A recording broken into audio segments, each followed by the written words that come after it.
भारत की हालिया खारजा और दिफाई पॉलिसी का बागौर जायजा लिया जाए तो ये तासुर मजबूत होता जा रहा है कि भारतीय हुक्मरान असूलों के बजाय मफादात की बुनियाद पर फैसला कर रही है और आलमी ताकतों के दबाव के सामने अपनी पोजीशन बदलने में हिचकिचाहट महसूस नहीं करती। हालिया वाकया जिसमें भारत ने ईरान से मुंसलिक 3 ऑयल टैंकरों को समुद्र में रोक लिया, इस तर्ज अमल की वाज़ेह मिसाल है कि ये जहाज मुंबई से तकरीबन 100 नॉटिकल मील दूर रोके गए और कार्रवाई इंडियन कोस्ट गार्ड ने अंजाम दी। मुबस्सिरीन के मुताबिक ये इकदाम महज समुद्री निगरानी नहीं था बल्कि आलमी सियासी सिर्फ बंदी का मजहर था जिसका मकसद अमेरिका को खुश करना था। दिलचस्प बात यह है कि ईरान की कौमी ऑयल कंपनी ने इन जहाज़ों से किसी भी ताल्लुक की तरदीद की, लेकिन इसके बावजूद कार्रवाई की गई। ये तर्ज अमल इस बात की निशानदेही करता है कि बीजेपी सरकार सिफारती तवाज़ुन की पॉलिसी के बजाय बड़ी ताकतों की तरजीहात के मुताबिक फैसले कर रही है। माजी में भारत खुद को एक खुद मुख्तार और गैर जानिबदार आलमी किरदार के तौर पर पेश करता था, मगर अब इसके इकदामात इस दावे से मुताबिकत नहीं रखते। इसी तनाजुर में रूस के साथ जदीद लड़ाका तैयारा Su-57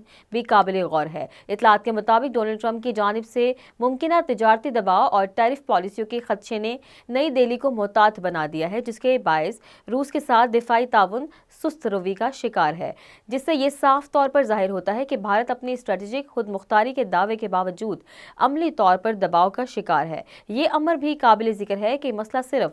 एक या दो फैसलों का नहीं बल्कि एक मुसलसल वसी रुझान की अक्कासी करता है। दरअसल नरेंद्र मोदी की हुकूमत आलमी सियासत में खुद को हर ताकत के करीब रखने की कोशिश कर रही है, चाहे इसके लिए पॉलिसी मौक़िफ़ तब्दील हो या ना हो। भारतीय हुक्मरानों की इस रविश को बजा तौर पर मौका परस्ती करार दिया जा रहा है, क्योंकि इसमें असूली मौक़िफ़ से ज़्यादा वक्ती फ़ायदे को तरजीह दी जाती है। दरअसल जंग मई में पाकिस्तान के हाथों शिकस्त के बाद भारतीय हुक्मरानों को जो आलमी सतह पर रुसवाई हुई है, अब बीजेपी सरकार मुल्क के अंदर और आलमी सतह पर अपनी साख को बेहतर बनाने के लिए बार बार अपने इत्तेहादी बदलने और हर ताकत के साथ बैक वक्त ताल्लुकात इस्तवार करने की कोशिश कर रही है। भारतीय हुक्मरानों के हालिया इक़दामात ने आलमी मुबस्सिरीन को बहरहाल ये सोचने पर मजबूर कर दिया है कि आया भारत वाकई एक खुद मुख्तार मुल्क है, जैसा कि बीजेपी टोला विश्व गुरु होने का दावा भी करता है, या फिर महज बड़ी ताकतों के दरमियान तवाज़ुन कायम रखने के लिए मौका परिस्ताना हिकमत अमली इख्तियार किए हुए है और हर वक्त अपनी खारजा पॉलिसी के असूलों को वक्ती मुफाद और बैरूनी दबाव पर कुर्बान करता नजर आता है।